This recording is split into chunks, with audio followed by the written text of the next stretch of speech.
Welcome, everyone.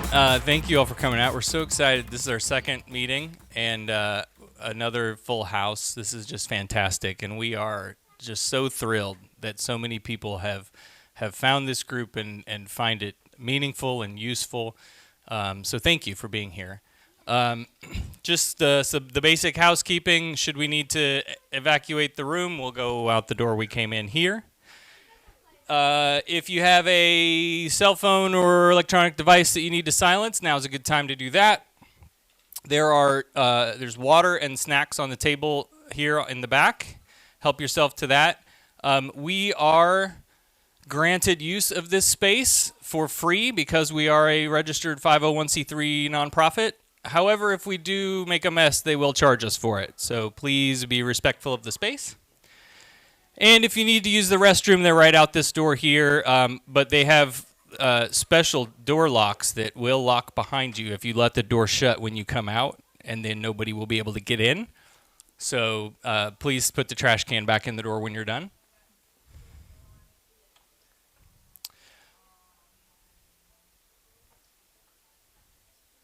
Oh, we lost the picture. Wah, wah.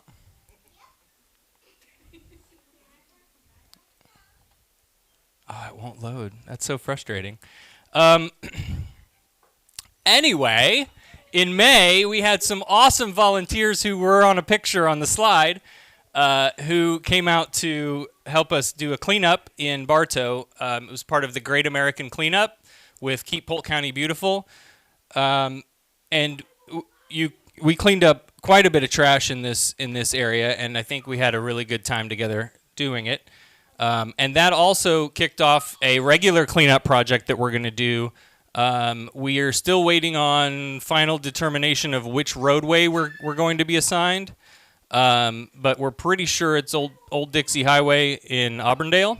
But in the meantime, until that's all figured out, we're going to go ahead and schedule one in that stretch of roadway for July because it's really trashed and it really needs the help. So stay tuned to the social media and stuff for when that will be.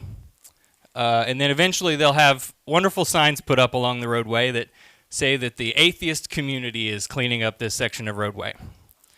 So that'll be a lot of fun.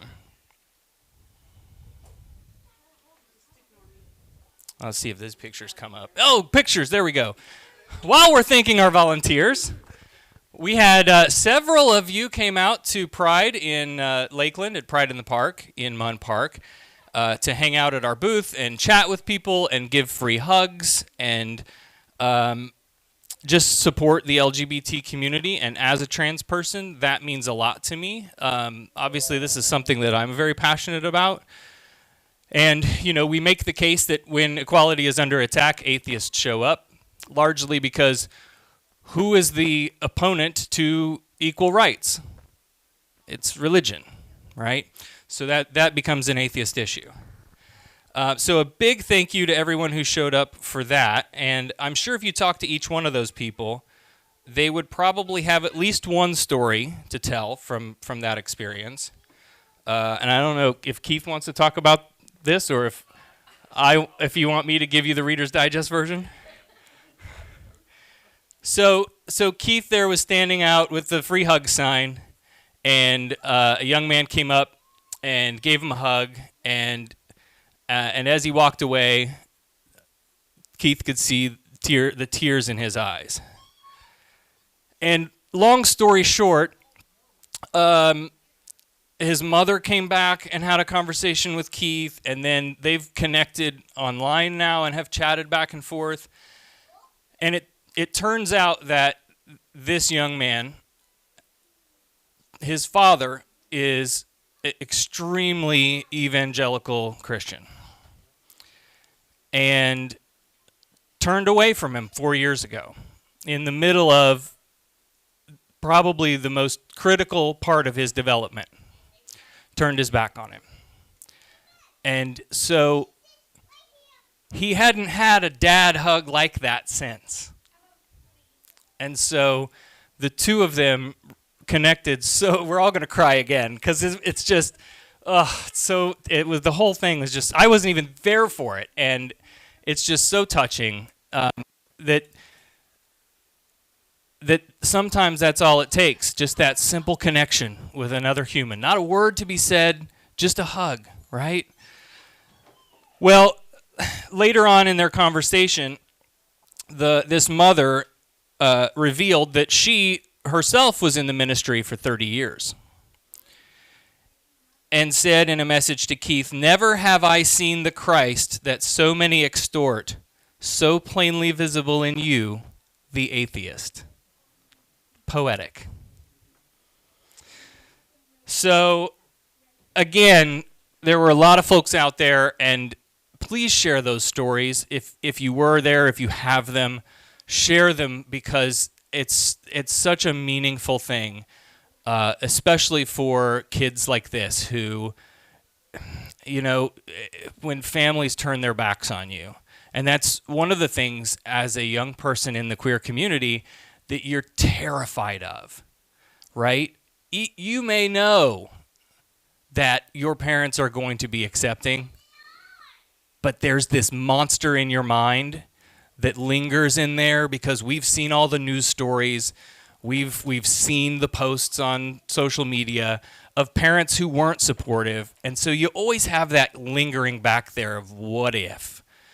And so then there's this situation, and I hope that we're creating a future for our kids where their kids don't have to do this, right? Where you sit awkwardly across from each other in the living room as your kid is knotted up and comes out.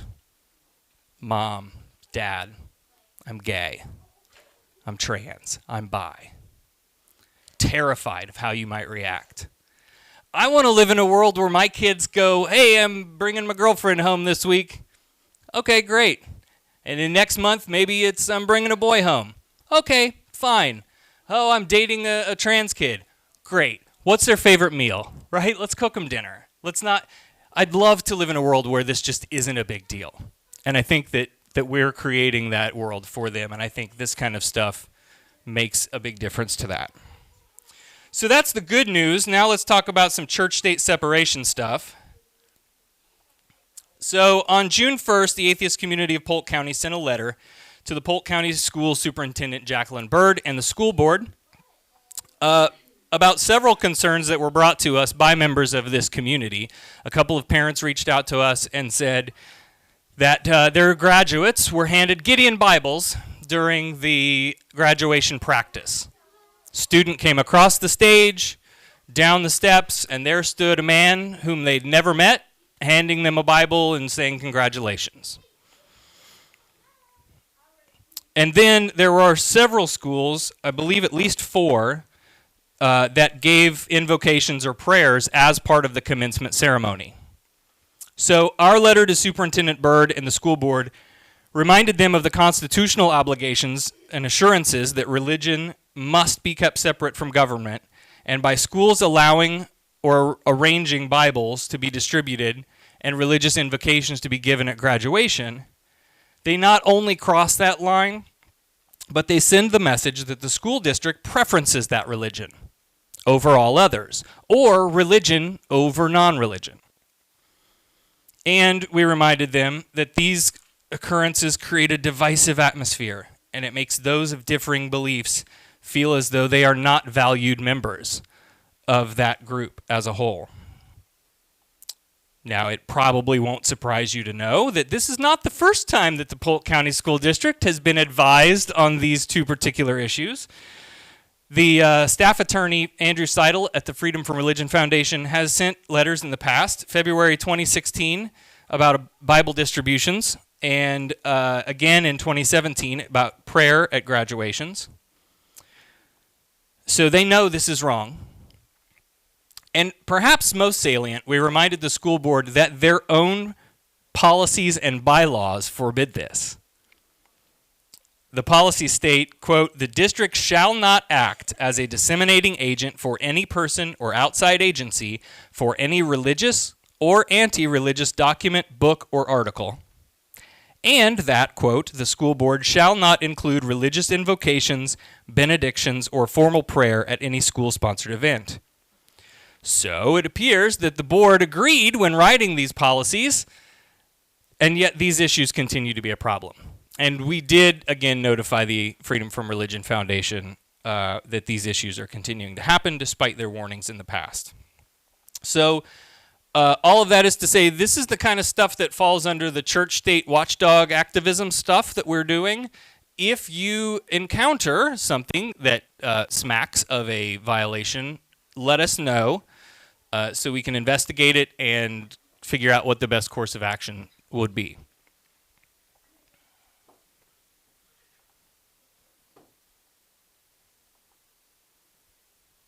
So that brings us to our guest speaker today.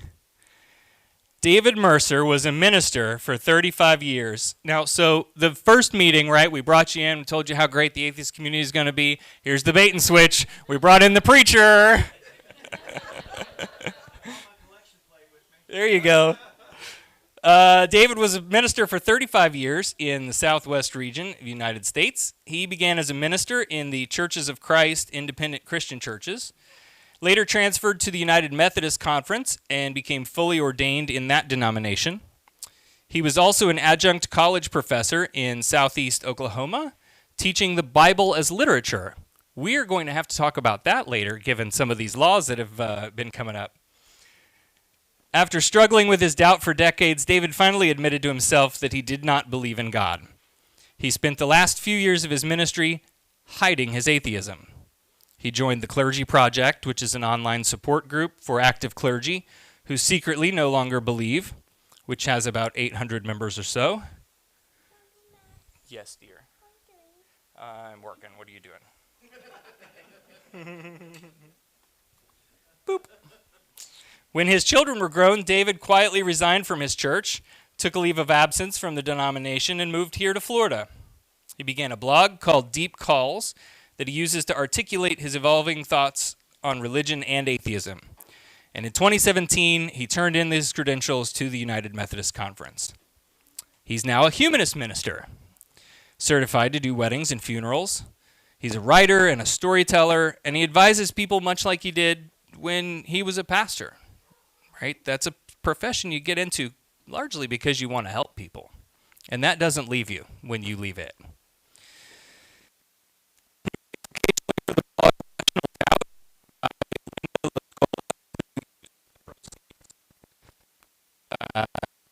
The Clergy Project. David still writes his blog, Deep Calls, which is found at davidashleymercer.com.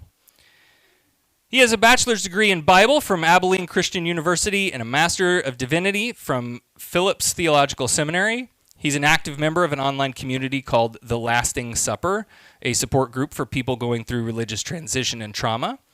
He and his wife Sylvia found each other in this community and were married 2.5 years ago.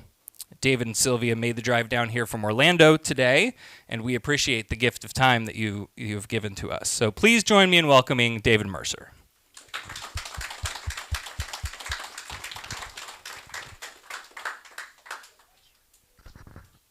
Hi, everyone. Excuse me.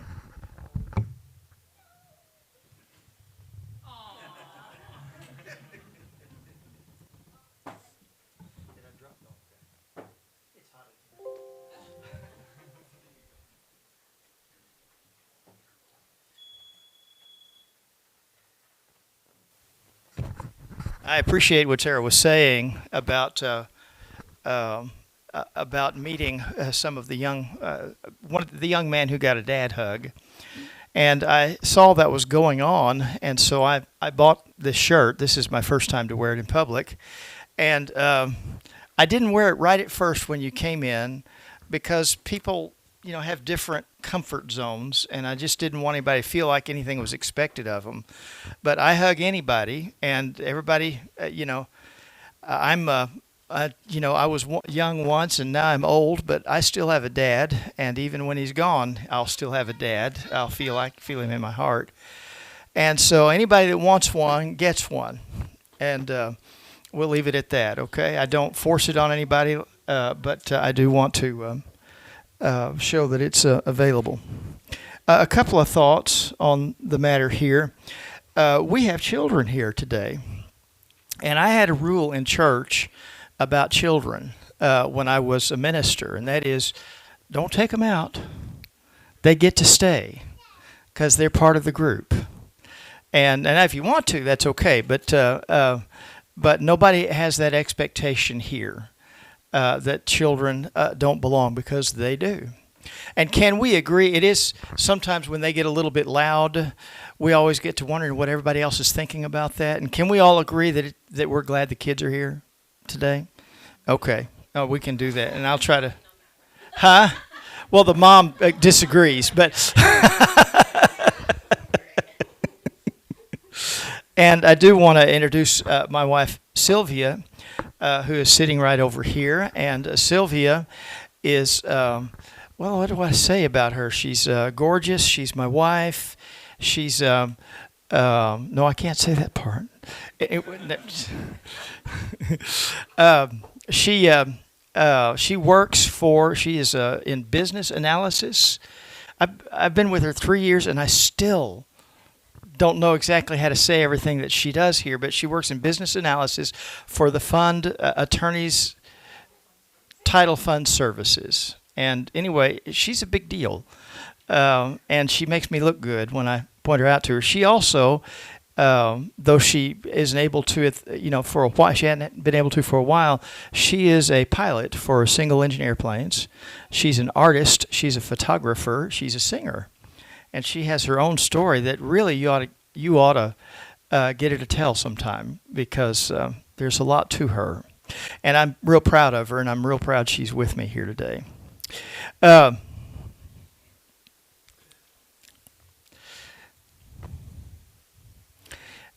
You heard some of my qualifications or some of my history. I was raised in a minister's home. And in fact, my dad, who is 87 now, or close to it, he is still a minister, active, and he still preaches for a Church of Christ, a little bitty church off in Texas. And I grew up in his home. I grew up surrounded by the church. I grew up loved by the church. I don't have a lot of awful memories. I did not suffer the terrible abuse that many people tell stories of that happened to them in their churches and from their preachers.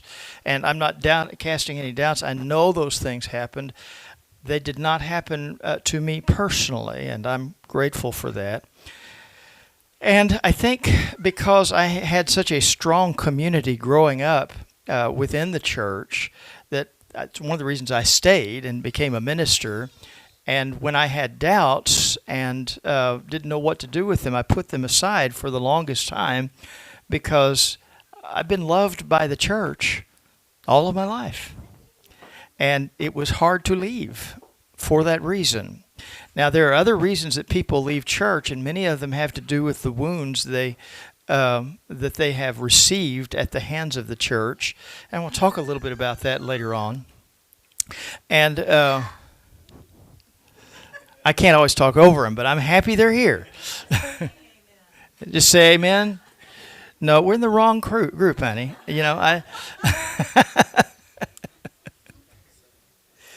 Well, let me just tell you a little bit more about how things happened for me. I was raised in the Church of Christ, and if you know anything about them, you know, especially in the days when I was growing up, they are very strict, conservative church, evangelical in nature. They believed very firmly that the Bible was the literal Word of God and should be obeyed completely and totally, except not really, except for all those things that didn't really work out, and you didn't bring those up. You know what I'm talking about. Okay. The party line is, we believe in the Bible. And we said that more than we said we believe in Jesus. We said we believe in the Bible. And I grew up believing that. I grew up with a dad who taught that, and yet at the same time valued critical thought and valued education. So if something didn't make a lot of sense, he would say, yeah, that doesn't make a lot of sense. And he would give me the go around. Here's how we get around that kind of talk. And he never really played unfair with me on that, so he allowed me the chance and the children the chance to do some thinking. But even so, it was confusing. When I was 5 years old, I had to do the math, and I had to figure out I was about 5. I one time went to my mom and said, "Mom, I don't know how to describe it, but everything feels kind of like it's not real. You know, none of the people we know, they don't seem like they're real. And Mom, you don't seem real, and Daddy doesn't seem real, and nothing seems." All I knew how to do was say real. And I wonder if that isn't part of a symptom of a depressive personality, among other things. But it also, I think, also suggests my surroundings where everybody said one thing but meant another, and you were supposed to know the difference without really talking about it. In other words, we said we believe in the Bible, but not really. Except for all those places that we don't understand or don't like or make us a little bit horrified, we don't believe those, and we'll have an explanation for you. That's the kind of thing. Mostly we just say we believe in the Bible. We believe in God. We believe in the power of prayer. We believe in Jesus. Only you couldn't see any of those things. Well, we didn't talk about that. So we had the unreality setting in. My mom said, "Don't worry about it, it'll be okay." And I said, "Okay, because what else are you going to say when you're 5? And I decided to become a minister like my dad. And I was educated in an extreme college situation, Church of Christ, taught the Church of Christ doctrine. And I stayed that way for a long time. I sort of made a change and went to an interdenominational church for a while. And then I went to the independent Christian churches, which were just really the same. We thought we were way different and very liberal because we actually had pianos in the worship service rather than sing a cappella. So we were really, we had really gotten liberal. That's just all I want to say. And then I had a depressive episode that put me in the hospital. And I was sick for a long time. And I remember coming out, I somehow managed to hang on to my job. But I remember sitting on the back porch on a Sunday morning trying to get myself ready to preach the sermon when it just hit me like someone had taken their fist and hit me in the face. And the thought came to me, I don't believe this. I don't believe any of this. I don't believe in Jesus. And what am I going to do? Because all I knew how to do was be a minister. That was all I'd thrown myself into it since I was a kid. What was I going to do? I remember I called my brother, I called my best friend and told them in whispered tones, and they said, "Why don't you can you calm down? Can you get through the day? And then we can talk about this later. But just try to get through the day." And so I did, and I preached twice that day like I did. I think I probably sang a song for them as well. And then I talked to my brother, my best friend, and tried to figure something out. And my best friend, he came to visit me, and he said, in fact, I challenged him. I said, "Craig, you're a PhD. You are the smartest man I know. You are an intellectual. You're a genius. Don't tell me you haven't had these questions. What do you do about this?" He said, "Well, I just choose to believe." He says, "You can't argue with me about it. I just choose it." And from that I thought, okay, I formulated my own thought, which was,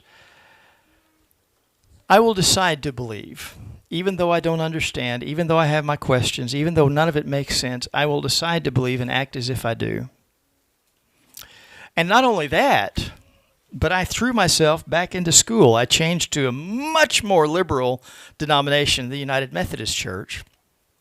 And they are kind of more, they're a little more kind of progressive. And I went back to seminary, and it took me about 6-7 years to do that while I was also working full time. And I got highly educated. I am, I suppose I could say, I'm a biblical scholar. It really kind of cheapens it because everybody is, depending on who you talk to. But I do know my stuff. And don't ask me any hard questions, though, because I didn't bring any notes with me or anything like that, okay? And I just kind of doubled down and threw myself into it and went through the process of ordination and became a United Methodist Church and got promoted to a pretty good-sized church and then was hit with depression again. And I woke up again one day and thought, I give up. I just can't do this. I can't make myself believe. I'm just going to have to go with the label atheist. But I can't tell anyone. Because my kids were in high school, and my wife at the time didn't work. I was married before, and she didn't work. I was the only one earning an income, and I just didn't know what else I would do. So I just lied for a couple of years. I tried to find a way to soften that, but that's kind of how it was. I just faked it. And I told them what needed to be said. I said what needed to be said, and I started rephrasing things and saying things like, if you believe in Jesus Christ, you might want to consider these thoughts. And that sort of made me feel like I wasn't lying quite so much. And I would also speak clinically and critically of Scripture and say, these are the ideas that this author was trying to get across. And I could do that. And then most of my ministry work, visiting the hospitals, giving pastoral guidance, helping people who were confused or in a jam or needed help, and visiting with folks and checking up on them, all of those things I still liked doing. But I couldn't say what was on my mind, and I couldn't say the things that people assumed differently about me until the kids got grown. And my wife knew about it at the time, and I sat down with her, and we decided that it was time to release each other from the marriage because she was having a hard time too. So I divorced, and the church asked me to stay on, and so did the denomination. I said, thank you very much, and then a few weeks later I said, I've got to quit and regroup. And I met Sylvia, and I moved to Florida to be with her, and I got away. I say I got away as if there were all those mean, evil people in that church, but the truth is they're not mean, they're not evil. Sometimes I think of them as being victims of the same thing that afflicted me and afflicted many of you if you grew up in church. They just hadn't come the same direction and made the same conclusions yet. And here I am now, 3 years later.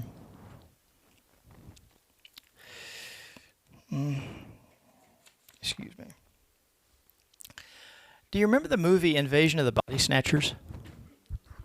I was thinking about that. I wanted to watch it yesterday, and I said, Sylvia, you remember the movie? And she said, yeah. Ugh. That's not in my notes because I know how to spell it, but I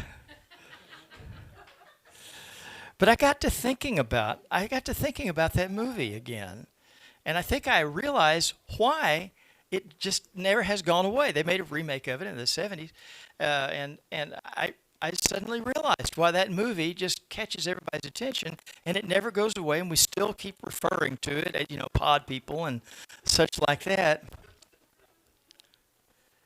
I mean, think about it. Someone comes along, and everybody is replaced by fakes, and nobody is as they say they are. except a handful of people who've not yet been caught, and they're still themselves. And in order to survive, they have to fake it and be like everybody else and not show true feeling and not to say what they really think and not cause any trouble. Just stay low and don't fall asleep, because that's when they catch you. So stay awake. I thought, stay awake, be careful, don't let anybody catch you. Anybody relate to that? Growing up? Yeah. I have wondered if maybe it's like that when someone is in the LGBT. That is my speculation. But it felt like to me. Is this turned off? I may switch you out here just so that we still have it audio on the video. They can hear it back there. They We'll tell try. me. Okay. It's possible I'm pressing a button. I think you're good. Okay. I am so glad to hear that. Let me see what y'all are doing. Okay.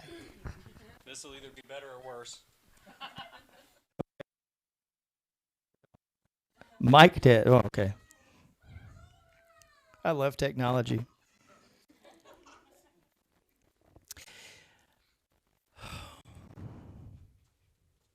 I was that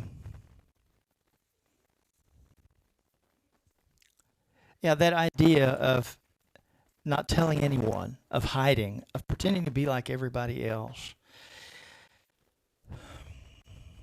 I think I can say this now. My son, when he was 20 years old, came to see me last Christmas. And he said, "Can we talk?" And you know that conversation you were describing where you sit in the living room and you do the clenched fists and wonder, and you're talking about that.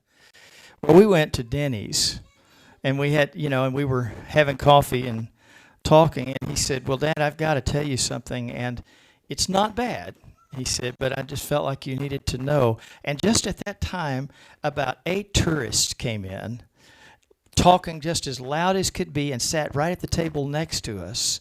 And my son was trying to tell me something, and he said, "You see, and then they, he says, "I can't say." So we went out to the car, took our coffee with us, and he told me he was bi. And I said, "Does everybody else know? Does your mom know?" "Yeah." "Does your brother know?" "Yeah." "So I'm the last person to tell?" "Yeah." He said, "But it's only because you're so far away." And I hesitate to tell many more details because that's his story to tell. He just kind of came out publicly on Facebook yesterday. So I showed him a picture of me wearing my shirt. And I wish things had been different. He didn't know what was happening with himself. He didn't know how to talk about it with anyone. And I wish things had been more open to where he could have spoken to me about it. Because I'd have helped him as best I could. And I'd have hurt anybody that said anything bad about him. In fact, I still will, so spread the word on that. And I think about him, and I think about that idea of not knowing. It really took a long time before anybody got injured back there. I'm just looking at that. Tell me how much time I have before you need me to quit, and I've sort of lost track of where I'm at and what I'm doing here. I wish that he didn't have to. The boy just went quiet at a certain time in adolescence, and I mean, he went stony silent. He went from this charming, sensitive kid to complete. I think of the Stonehenge when I think of it. He just became quiet.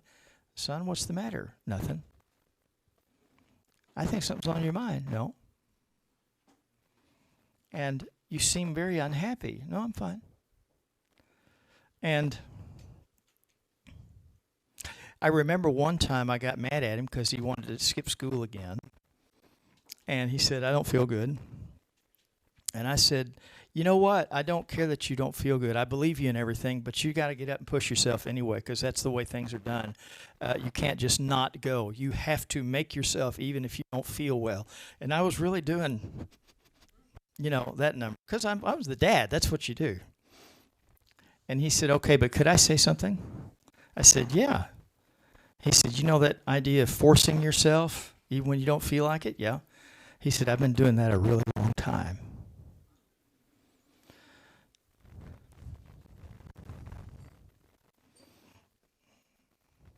So I switched gears, and I put my arms around him and told him I was sorry.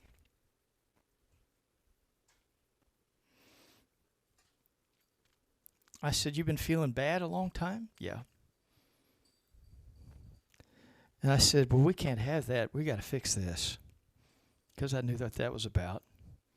So because I have so many years of training in, helping people, I put all that into action. And I looked him in the eye and I said, here's what we're going to do. Let's go get a chocolate shake. And you can turn the radio and turn it up high as you want to. How about that? Boy, was I sorry about that.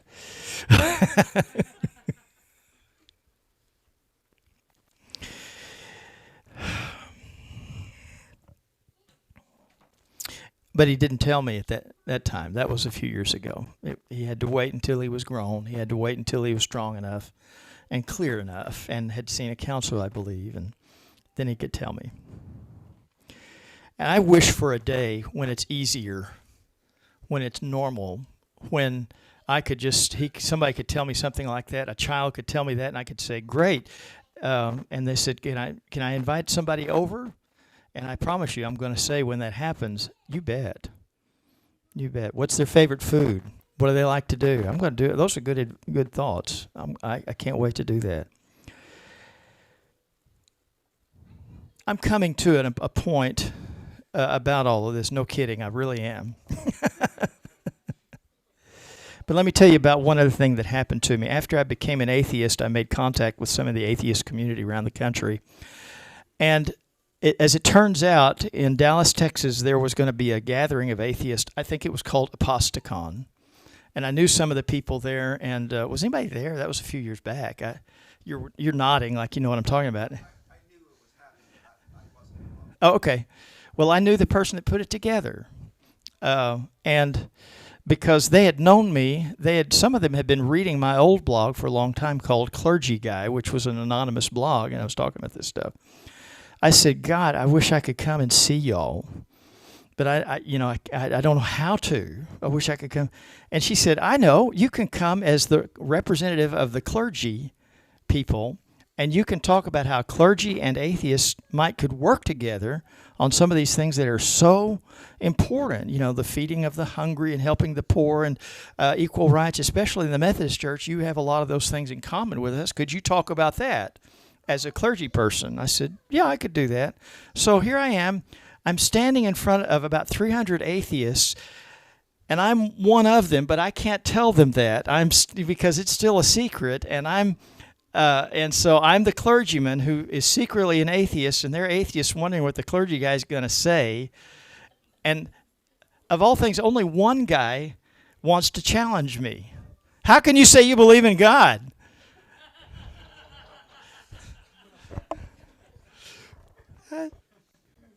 I said, yeah. I said, you know what? I wasn't asked to talk about that.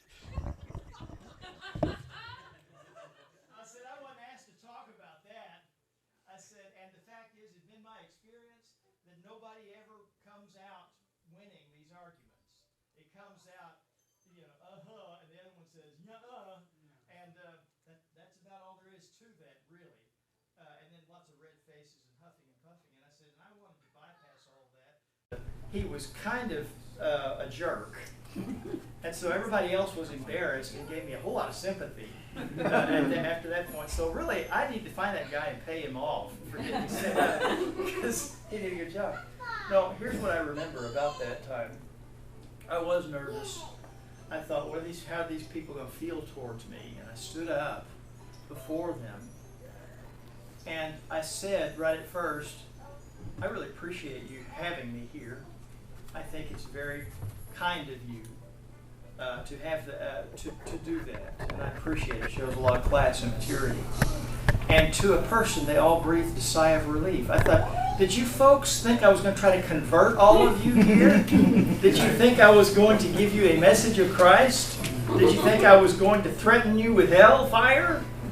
And I looked at them and realized how terribly vulnerable they were. And some of them were just, I thought, they've got to be fresh out of church. They look, some of them look like they've been beaten.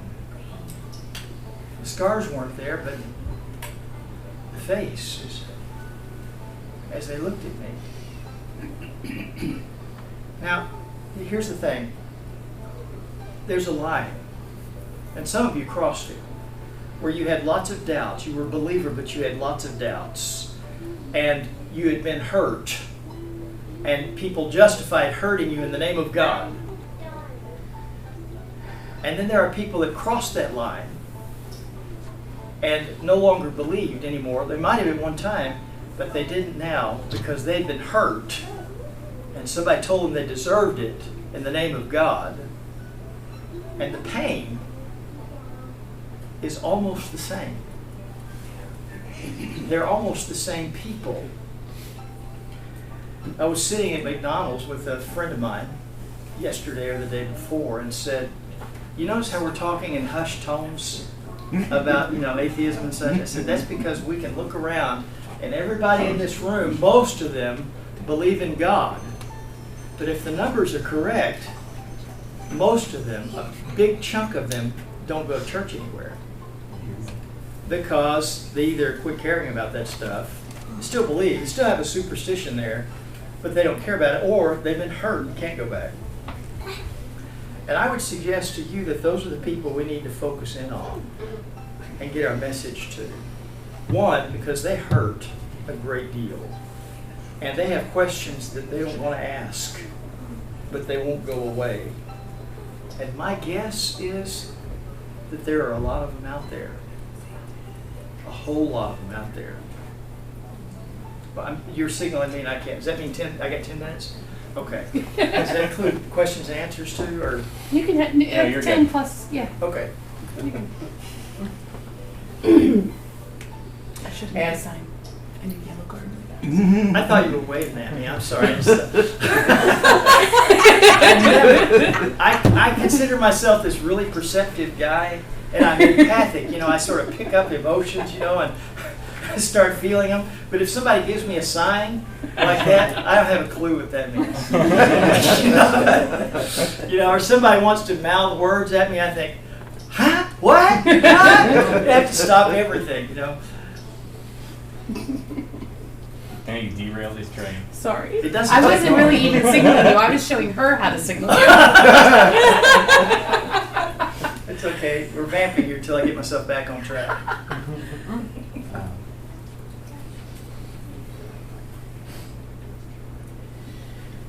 Seems to me like some of y'all were talking at one time about atheists get a reputation for being really angry and confrontive. It might be that some of that's justified, don't you think? You really can't. It's not fair to across the board say everybody's angry. Just like you can't say about all Christians that they're all angry and stupid and bullying. The fact is, most of them are not. Most of them are just kind of nice folks, and they're trying to do what they say they're doing. But there is an element in atheism of folks who are very, very angry. And I get it. I'm not one of those people, because I worked through the anger a long time ago while I was still with them. And sort of inoculated. I knew church folks just kind of acted a certain way, and sometimes they were very dysfunctional, and sometimes they would, if you pushed them, they would hurt you. And I understood that. And by the time I left, people would say, were you mad at anybody? Well, except for the guys that were, jerks. No, I wasn't mad at anybody. I was over most of that. But most folks have fresher wounds than I did when they got out. Most folks who you see as, and maybe there's somebody here who is kind of fresh into atheism and you finally left, and now you're kind of recovering a little bit. And there are folks out there who were Christians before, and I don't just mean they went to church a little bit. I mean they were the best Christians. They were the ones that went to church all the time and did what their parents said and took notes when the preacher preached and recommitted their lives every other month or so, and would go forward and be prayed over and then pray over other people. And they were leaders and they taught things and they did things. Right, honey? Mm-hmm. You know what I'm talking about. Sylvia's got her own story, by the way. You really do need to hear her too. And they believed it all, and they knew their Bibles, and they memorized their verses, and they believed fervently. And then when they reached the point where they started saying, I don't know if this is making sense, they get slapped down. I don't even allow myself to think like that. We're told. Is that familiar? Mm-hmm. I don't even allow those thoughts to come into my mind. I just pray them away. They're demons. Put up, faith. Put up the shield of faith. Well, say it again. Austin. Yeah, I heard that.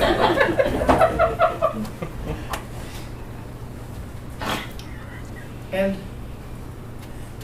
for some reason, because of nobility, because of a certain idealism to truth, they just couldn't accept it.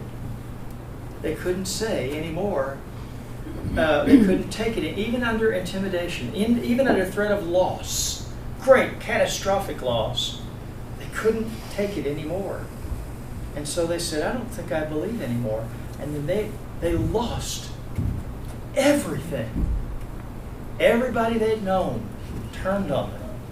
Everybody they'd known that loved them now said, you're not welcome in our lives. Perhaps they lost their job. And perhaps they lost all of their friends and even marriage. And you say, wonder why those people are so angry. I think, well, it doesn't take an Einstein to see that one. To get that one. Well, but here's the thing. I really hope that those of us who are in that position can heal enough to where the hurt goes away, that we can rebuild our personal communities where we have our support, and that we can eventually look back on those that harmed us and see them not as the awful bullies we took them to be. Some of them were. Some of them were pastors. But if we could see them as the victims who've not yet come to healing, it may be that we can do some good there. Have you noticed that their arguments don't help? Ever quoted Dawkins to a Christian and had him say, oh, I understand now that you said it. I get it. Anybody done that before? Because it's not an intellectual thing. And it never has been. Now, it doesn't hurt. And it certainly has. But I didn't give it all up because I read The God Delusion. I didn't give it all up because I listened to Dan Dennett. I didn't give it all up because I heard great arguments. I gave it up because I decided, you've been telling me about a God that I love. I've been preaching about a God that I love, and I have never once really seen it. Tried to pretend I did. Tried to tell myself that with enough faith I could see it. But good God that I don't believe in anymore. I'm 57 years old, where I was 55 or 54 at the time. Time is wasting. And I can't waste it anymore on something that's not there and has never shown up. And I'll tell you one other thing. If there is a God, I want no part of someone that has ignored me all of my life. Yeah. You know? Now, if you want to talk about the mean, bloodthirsty God of the Old Testament, well, yeah, that's bad stuff. But I wish atheists would quit quoting the Bible, the outrageous parts of the Bible, and like your gotcha things, you know? Hey, what about when God killed all the, horses and things, and you know, when he let the Red Sea drown the Egyptian army. Kill the horses too? Huh? You want to serve a God like that? Huh? And I think because I taught the Bible as literature, I think you don't have to look at it like that. This is a record of the culture and of the thinking at the time. And if you want to evaluate the people, fine. But that God that they're describing didn't exist then either. That was the folks. That was the culture at the time. And you ought to study on what it was saying about them and what the author was saying, what kind of person he was. And perhaps quit trying to humiliate those who still believe. Because I want to tell you, a lot of them are closer to non-belief than you might think. In the church, you have bullies that hide behind all of the rules and culture so they can get what they want. Sometimes they're preachers, and they use it to oppress people emotionally and maybe get paid for it at the same time. You have other people that are leaders in the community, and they use the rules. And I tell you the truth, I think they're atheists too. I don't think they don't act like they believe. They just want to make other people believe so they get what they want out of them. Put them aside. Stop fighting them. I don't want them on my side. And then there are the people who are the true believers that I've talked about, and many of them come over. And then there are all these folks that just sort of believe, and they come to church every once in a while. And if you said, "Do you believe in God?" they'd say, "Yeah, I think there's something out there." But the truth is, it's not very important to them. Now, their grandma's important, so they're going to stay on that side of the fence. And their parents are important, and the children, well, we got to make sure they go to Sunday school so that we can have Sunday mornings to ourselves. But it seems to me like those folks we could talk to and have a dialogue some way, somehow. And those folks that are sincere seekers of truth, who are the ones that are most likely to get harmed, who may have been some of you at one time, it sure seems to me like we could have some dialogue with them too.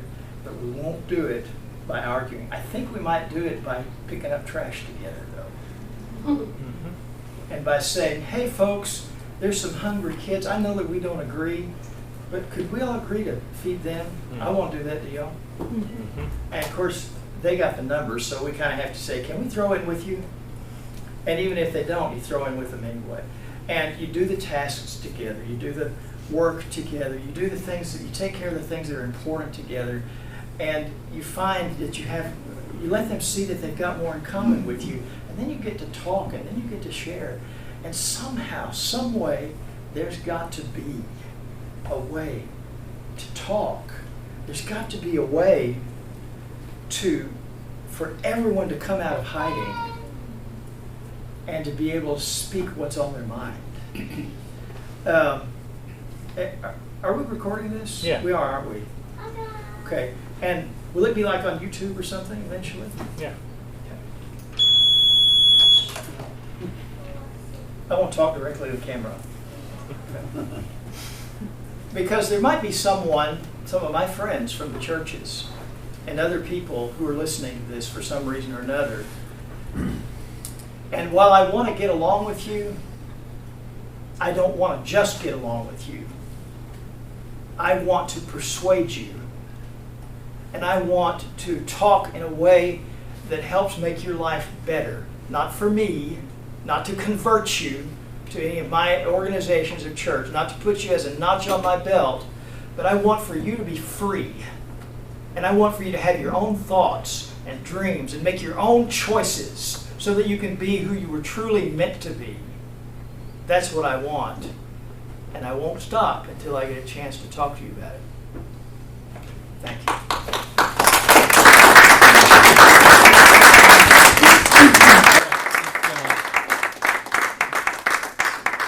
If we want to do some Q&A, Yeah. I'm going to walk around with the mic and just kind of pass it around. for the video purposes, don't, if the scratchy speaker starts to annoy you, let me know and I can just turn it off and this will just pick up for the video. Did it hear me? Yeah, I switched it so it would. Okay, good. So let me switch it back. Brand new camera, brand new microphones. Of We'll course. figure it out. All right. We'll open it up. Who's got a question? Question, comments, discussions? Yes, sir. When you were talking Here, Ed. thank you.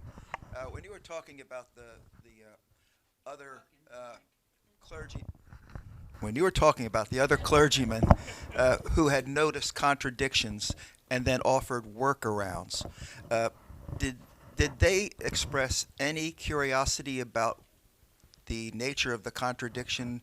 Did it bother them that there was a contradiction? You can tell I've been to seminary because I'm not going to be able to give a quick answer. I was talking about my dad, who kind of knew how to rationalize around things. And no, I don't think he had many questions or qualms. If he did not discuss them with me. Now, other preachers, yes, they did the same thing. And in seminary, you had to come face to face with them.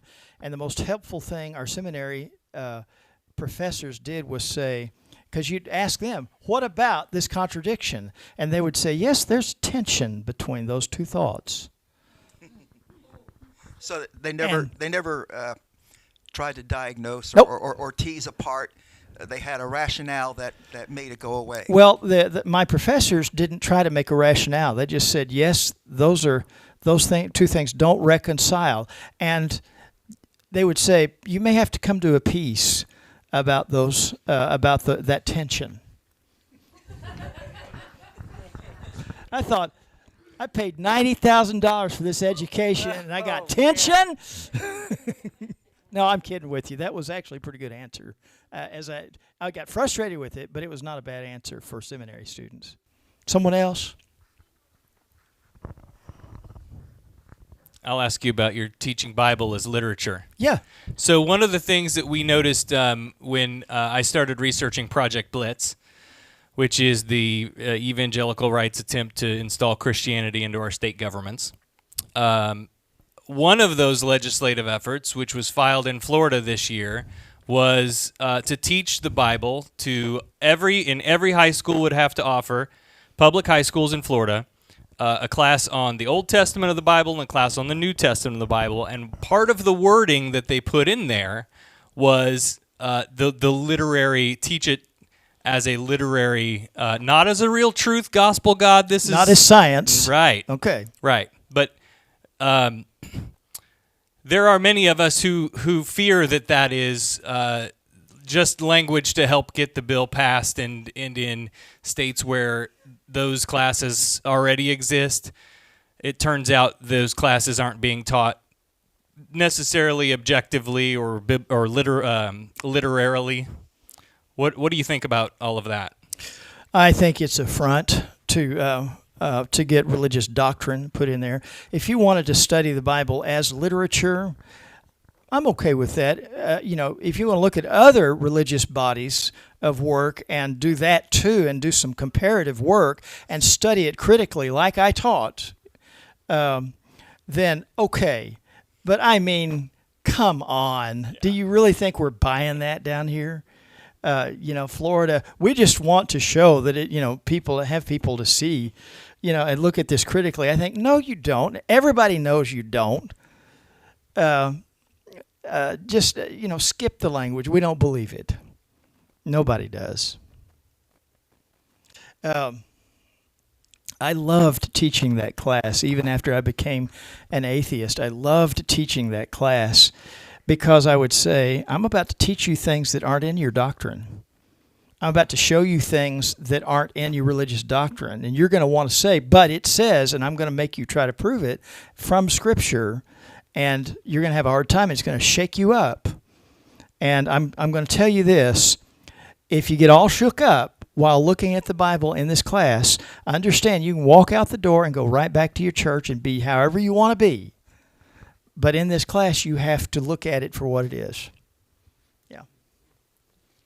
That's a good question you asked, by the way. I've been waiting to talk to you about it since I read your bio.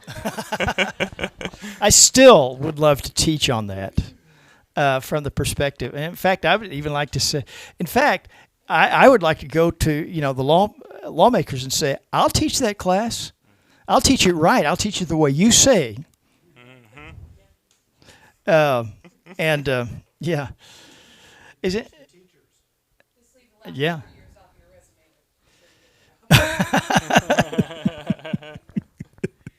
I know. Well, somebody was saying something, and did I get it all? Or teach the teachers? Yeah. I don't know. It's interesting. In my son's schools, they would teach this science classes and teach on evolution, and then they would say, "Of course, that's not what we really believe." Most of them were Baptists in the little towns I grew up in, and they would say, "Of course, we believe differently. That's not what we think happened." And that's a violation too. But in places like in Oklahoma, you're not going to win that one.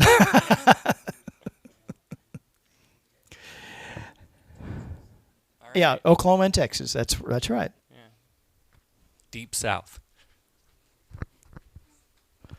Yeah, back to the teaching the Bible as literature.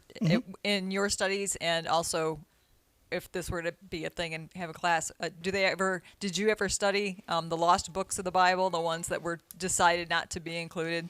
You're talking about the Apocrypha yes, literature? Could we have that also if they're going to teach it in the schools? Yeah, in fact, I taught that.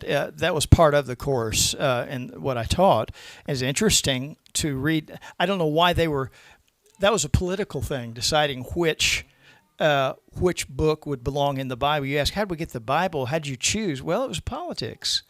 And you had councils that decided, we don't like that one. It doesn't follow the theology at the time, our doctrine at the time, so they left some things out. Huh? The Council of Nicaea. Yeah. The Council of Nicaea, he was saying. Throw that out. Mm-hmm. And there were some critical criteria for that, too. It wasn't completely politics, only in the close battles. Yeah. Why don't they want to teach other religions too? Why don't they want to teach other religions? Buddhism, Hindu, Judaism, Islam? Why is it just got to be Christianity? I guess my answer to that would be, yeah. Yeah. Why not? Sure. Make it a sociology course. Yeah, it'd be all right. I mean, it wouldn't be all right, but I mean, I could live with that a little more. Yeah, mythology, yeah. Please. Question, but on that same subject, it just blows my mind. It blows my mind that people would even want other people that weren't personally vetted by them teaching their child about religion at all. Growing up in a conservative religious household, the process of picking a new church was not just you go to the closest church on Sunday. We went to different churches every week for a year before and there was prayer involved and God is leading you. So it seems very outlandish to me that people would just be like, oh yeah, Bible class at school, and just whatever random teacher they're pulling in off the streets is going to be teaching my kid about religion. Well, at the rate that churches are closing, there might be some work for for employment for out of work preachers who could come in and do that. So the same people that don't care who teaches their kids religion also don't care who teaches their kids comprehensive sex ed. So there you go. I'm sure that's true. Yeah. No, but that's a great point, though. If if the teacher who's assigned to teach this class comes from a Baptist background, and then the Catholic kid comes to the class, what the hell are you teaching my child in this class on religion? That's not what we believe. Yeah. Yeah, you'd almost have to have someone who came at it from an intellectual or scholar or critical view to teach it. No, they'd hate it. But, I'm just saying that's what it would make it fair. Mm-hmm. I will say that my class was pretty popular. I thought it was because it was me. Turns out it was the only humanities course being taught at the time, and they had needed it. But no, it was waitlisted every time I taught, in fact. All right. Anybody else? Last call? Yeah. Are you familiar with Bart Ehrman? Say it again. Are you familiar with Bart Ehrman, E-H-R-M-A-N? Only the name. It sort of scans across my head, and I think, I think he's a professor of religious history of religion Yeah. at Duke University. He's an atheist, but he used to be an evangelical. I tell you he's what, written if a you lot of books. if you want to lose the faith, just study Christian history. Well, That'll do it to That's you. what he did. Yeah. That's what he did. Yeah. Bart Ehrman. R-H-M-A-N. Well, all I can say is the name seems a little familiar. I've probably seen it on somebody's bookshelf, but I'd also suggest Joseph Campbell. Joseph Campbell, yes. That name I do know a bit. Yeah. Anybody else? Okay, sure. Why do you think there's such a rise today in fundamentalism and evangelical? Because I'm over just your liberal mainstream religions. I mean, they seem to be like on steroids. Yeah. And I can only tell you what I think. And I don't have any numbers or anything like that to throw out at the moment. I think by and large people are getting a little less religious, but the battles get fought because let's see if I can think of it this way. Yeah, it's a desperation thing, and they fight. And it turns out the conservatives are just a little more organized and have just a little more money and just a little more influence in politics, and that allows them an edge. And it seems like they're winning. Liberals are not as organized usually, and we're a little all too independent-minded, and we don't do teamwork quite as well and that kind of thing. And we sometimes forget that the other side's fairly well mobilized, and so they win. What is happening on all of that, though, is that people are in general getting less and less religious, including the conservatives. See, the evangelical community would not have ever endorsed the President of the United States who serves now 20 years ago. I don't know why they have now, because that's embarrassing for them. That should be embarrassing for them because of his behavior, his admitted behavior, not the stuff that everybody talks about all the time, but his admitted behavior.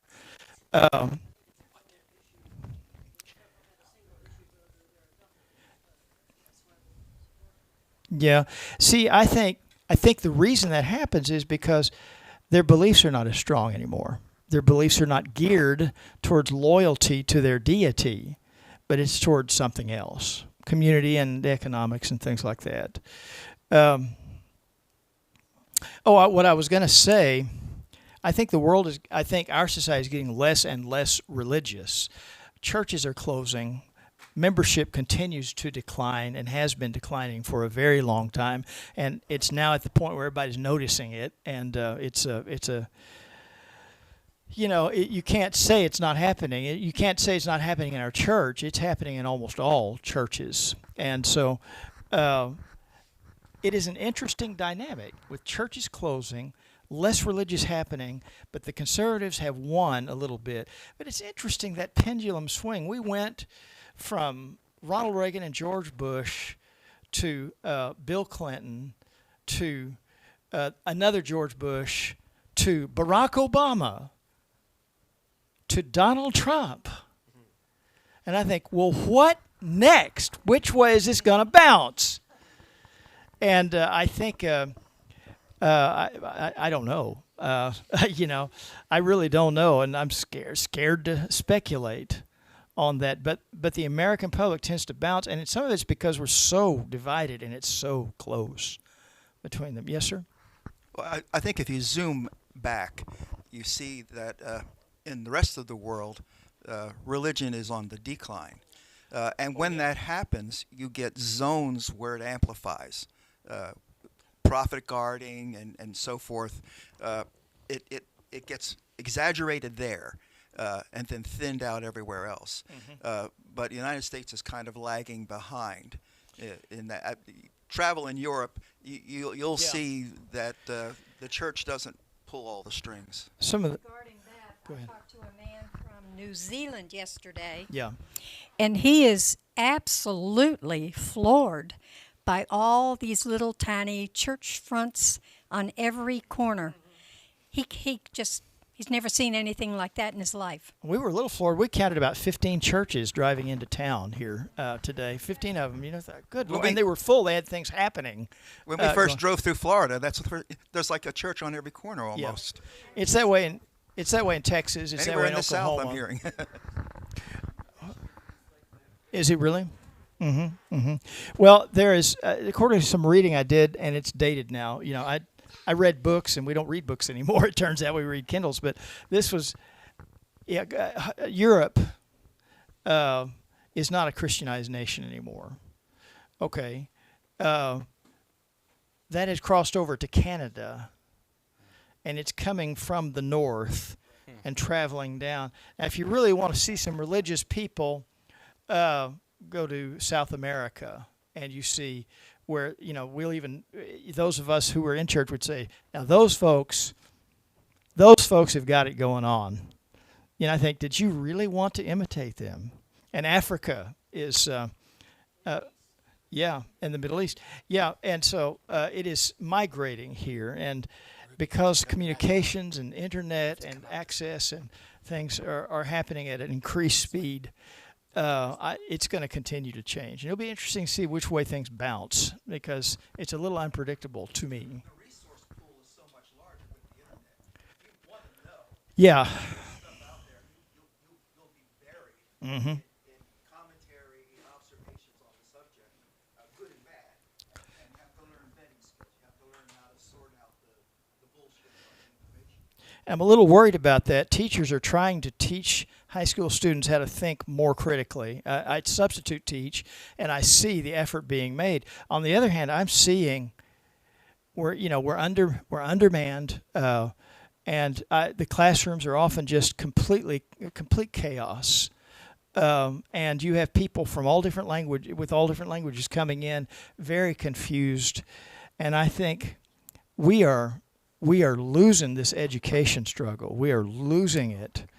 And I think we've already lost it, because look how folks vote. Yeah, because they're not able to think critically. At least that's my assessment on the matter. Let's go ahead and wrap here. We'll move this into a little more of a social chit chat. Thank you all so much. Thank you very much, David.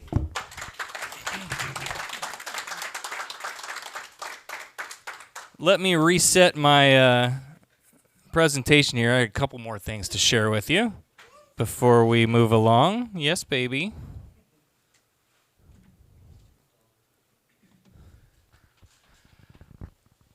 Huge thank you to those of you who have already donated. And my apologies if I've missed anyone on the list. My apologies if you didn't want your name put up there. I tried to be as discreet as possible, not put your whole name and all of that stuff. But these are the folks who have decided to donate to the atheist community of Polk County and or have become members, and just since a month ago.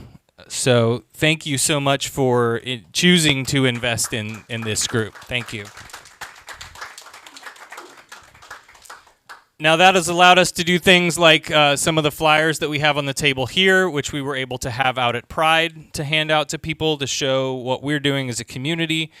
And we've been able to purchase some tools for the cleanup events so that you don't have to bend down and pick the trash up. You can use a picker. Just makes it so much easier.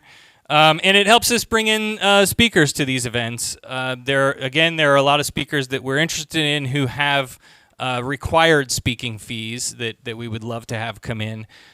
So that'll help us be able to afford some things like that, and also develop more of the community and activism programs that we're working on building. So again, thank you. And if you want to join these great folks and make a donation or find out more about membership, you can talk to one of us afterwards here.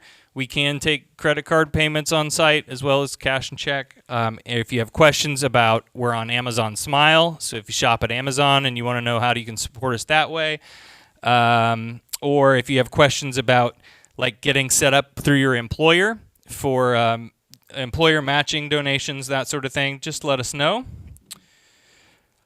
Keith is still working on his photo project. He's set up here in the corner. If you would like to have your photo added to this project, the idea is to sort of stitch together as many headshot pictures of people in Florida broadly. He's planning on traveling around and reaching out beyond just our community to show that there are a whole lot more of us out here than you think. And there are a whole lot more of us in Polk County than we thought when we sat down to start this thing. So this is just an awesome visual representation of just how many of us there are. He can do a couple of different things. If you don't want to use your face, if you need to be, have your identity protected a little bit, there's an option for that too. So just see Keith afterwards if you want to have your picture taken. You can do it right here on site. So we're also gearing up for another community service project. There are 4,700 students in the Polk County School District who experienced homelessness in the 2017-2018 school year. 4,700, and that's up from 3,700 the year before. 4,700 students is more than the total enrollment of Bartow Senior High and George Jenkins Senior High combined. This is a serious issue. And we want to be a part of the solution. So there is an organization called the Hearth Project that is part of the Polk County Public Schools, and they raise funds and collect supplies and gas cards and pretty much you name it, anything that can help these students who are homeless or in transition housing. So we'll talk more about that probably next month. I think we're going to kick off a drive to help support the work that they do with these students. So stay tuned on that. Hi. And then next month, we are going to have Kathy Dobson as the guest speaker. Kathy is a community outreach liaison and outreach educator and trainer for Planned Parenthood of Southwest and Central Florida.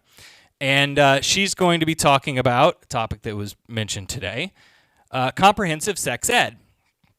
And if you're not passionate about this yet, I think she will make a great case of why we all should be.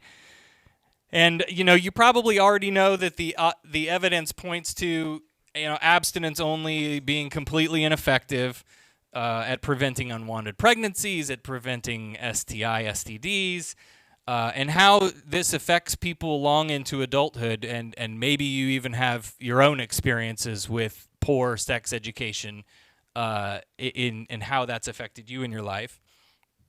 And if you recognize that for yourself, great. So you'll get a clearer picture of how all of that affects folks.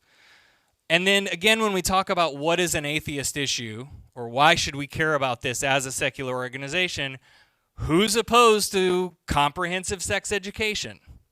Religion. So here we are again. So one of the things that Kathy's going to talk with us about is sort of what the deal is with sex ed here in Polk County, what the current status is, how it's affecting our students, but most importantly, how we can partner with other organizations as activists to help make change on that front. Because it should probably come as no surprise to you that Polk County does teach abstinence only. So we want to make sure that our schools are teaching medically accurate, science-based stuff to our children, and we need to be on the ground level of that. So Kathy will come and talk more about that with us. So I hope you'll join us for that presentation next month. That's Saturday, the 27th of July at 2 p.m. I'm going to let you do your thing so that I can cut the video because it's a secret.